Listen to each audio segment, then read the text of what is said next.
Ini sudah 3 tahun seharusnya ada progres yang baik antar pemimpin di Aceh Besar yang sedikit agak kita miris, tidak harmonis, disharmonisasi antara bupati dan wakil bupati ini sangat menyedihkan.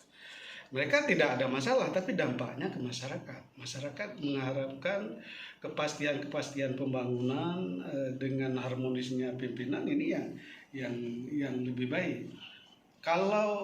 Kalau bupati dan wakil bupati tidak harmonis, bagaimana mengurus daerah? Yang kedua, ini juga berdampak pada pembangunan di Aceh Besar. Coba lihat, di Aceh Besar itu terjadi ketimpangan. Ya, kalau di pusat-pusat tertentu, umpamanya di Janto dan Indrapuri Samani itu ya nggak ada masalah. Mungkin kita lihat secara fisik nampak pembangunannya. Tapi secara mental masyarakat, ini nggak tergantung pada lingkungannya. Umpamanya di lingkungan masyarakat itu hari ini juga kita lihat sampah berserakan.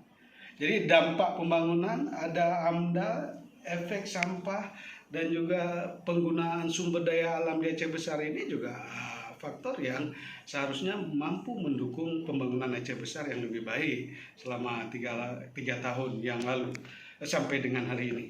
Yang kedua, persoalan tidak tertibnya fasilitas sampah, jalan, dan lain-lain sebagainya. Coba kita lihat, ada ketimpangan antar daerah dan desa di Aceh Besar. Ini seharusnya jadi perhatian. Apakah Aceh Besar ini terlalu luas? Kalau memang terlalu luas, saya pikir bupati dan wakil bupati bekerja bersama, didukung oleh DPR dengan berbagai kebijakan bupati ini, saya pikir Aceh Besar akan semakin bagus. Apalagi Aceh Besar itu termasuk PAD-nya yang rendah untuk Aceh. Jadi sumber daya alam banyak, tapi PAD-nya rendah, ini kan aneh. Samping itu potensi Aceh Besar yang seharus difokuskan oleh bupati dan wakil bupati Mawardi dan Walid ya. Itu kan seharusnya potensi pertanian, peternakan, perkebunan itu bisa dikembangkan menjadi peningkatan PAD Aceh Besar. Contohnya saja umpamanya Aceh Besar itu terkenal dengan buah-buahan. Kenapa tidak fokus pada produksi buah-buahan Aceh Besar yang sudah dikenal luas seperti rambutan, langsat, mangga Aceh Besar itu berbeda dengan mangga di tempat lainnya. Artinya rasanya akan sangat berbeda. Dan itu sepanjang sungai di Aceh Besar itu kan bisa dimanfaatkan kalau itu tanah pemerintah untuk pengembangan peternakan, umpamanya rumput, gajah dan lain-lain sebagainya. Itu kan secara stimulus ekonomi kerakyatan yang membantu pertanian, peternakan, perkebunan, perikanan air darat dan lain-lain sebagainya. Juga Aceh Besar dikelilingi oleh laut yang sebagian laut di Banda Aceh dan Aceh Besar itu potensi ekonominya besar. Ini tergantung pada kemampuan kapasitas pemimpin Aceh Besar untuk mengembangkan Aceh Besar itu sendiri. Terkait visi misi yang mereka janjikan pada pilkada lalu, apakah hari ini berjalan dengan baik? Saya pikir visi misinya tidak semua jalan. Ini jadi tantangan seharusnya bagi Mawardi. Jadi seharusnya dia membangun Aceh Besar kembali pada misi-misi dan juga melihat RPJM yang sudah dia susun.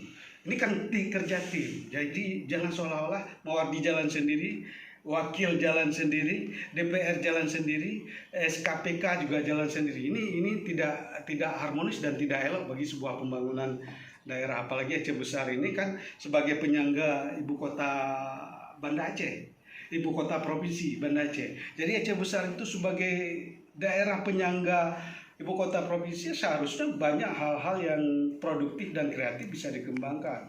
Umpamanya seperti ke sana itu durian itu bisa dijadikan jadi wisata buah di sekitar Aceh Besar, wisata buah apa gitu. Jadi pertanian dan peternakan jadi prioritas pembangunan di Aceh Besar, termasuk perkebunan.